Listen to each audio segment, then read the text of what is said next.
Hi you guys. So we're out picking some ripe plums today, and we're going to dry them, and I'm going to show you a couple of ways that you can do this at home right now if you have some fruit that you can dry. So here's plums here.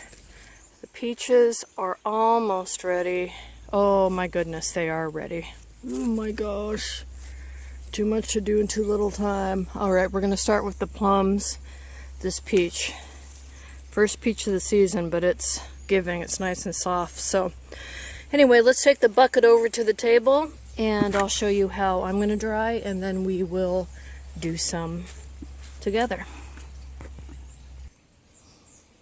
Alright, so we're out here at my work table, and what I want to show you is a couple different ways, or several different ways, that you can use your imagination on how you're going to be able to dry some of this fruit, right? So somewhere out here, I'll use a plum, it's going to be easier. I have some plums, and I'm going to show you how I used this rack, which I've shown you guys before. This is one of those racks that is supposed to hang underneath a bird feeder, and it keeps the squirrels off because it goes like this. These were never used, and this is how I first started drying my food. So I started just cutting up my plums and putting them on these racks, and then I would put another one on, fill it all up, put another one on, stack this, add another one, add another one, add another one. Now people, you may not have this lying around your house, but you could use a splatter screen, grease splatter screen. There's another grease splatter screen. They have all these little micro holes in them, and they're food safe. I also have a bread drying rack, a cookie rack here. These holes are kind of big so bugs can get in. So I took some more of that sheeting. This is that food dehydration sheeting, but you could use any kind of a steel metal mesh you have, and then cut up the plum. Come over here. Cut up the plum, cut, put it down, and then you could put that over the top and dry that outside. So these are just some ideas for you on how you can do this at home right now. This tooling that we put over the blueberries, if you cut and just put berries just directly on this rack, you could wrap, or plums or whatever fruit, you could wrap it in this tooling, and it's too fine for the bugs to get in. So that's some ways you can do that. We're going to let this one go ahead and dry so I can show you how that works. But let's move over to my big solar rack, and I can show you why having that makes things a lot easier. Alright, so here's my rack. I've got my bucket here.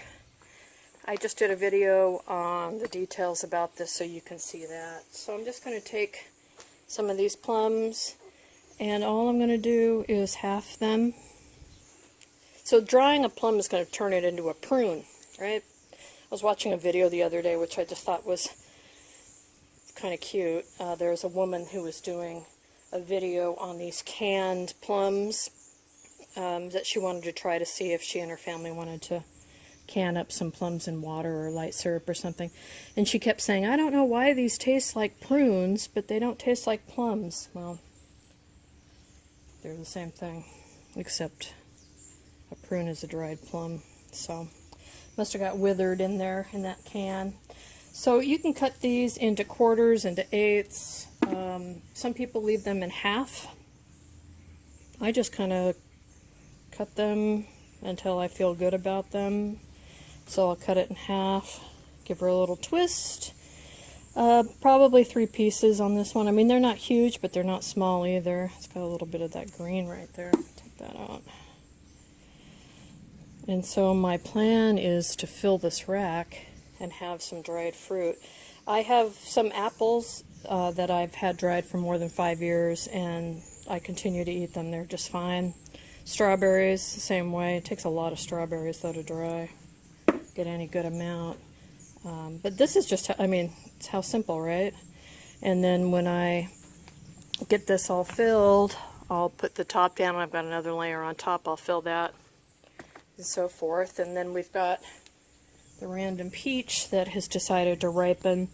I don't skin the peaches. I like the kind of a little bit of tart that the dried skin and the fuzz kind of goes away, that it gives on the dried fruit.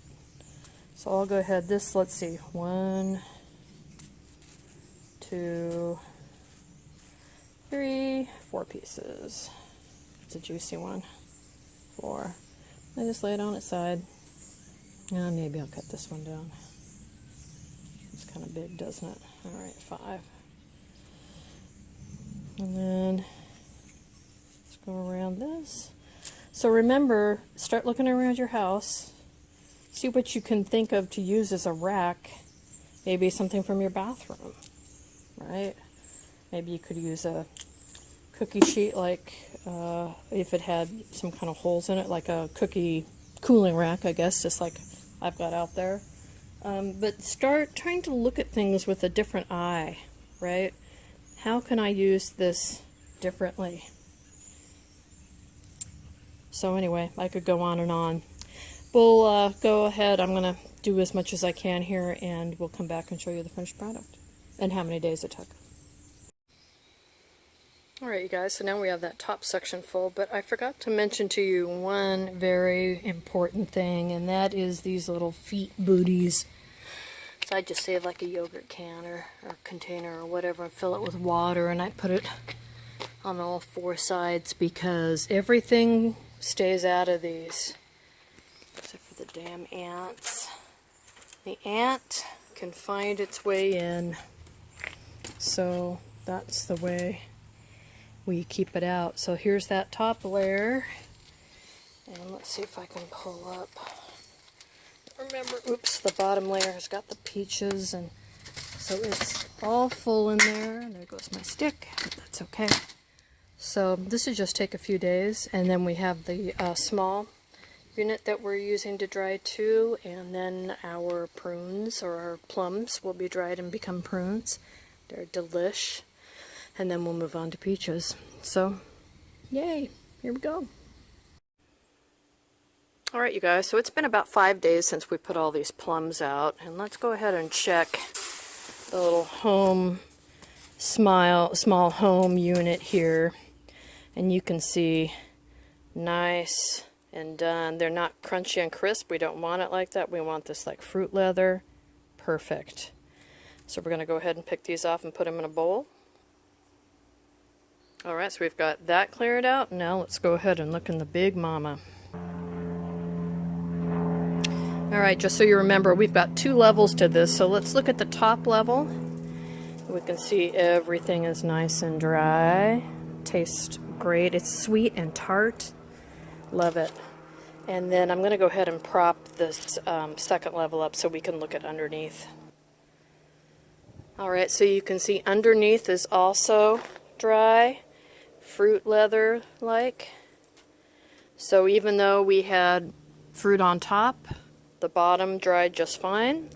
So we're going to go ahead and pick all this whole thing off and put it in this bowl, and we'll see how much we got.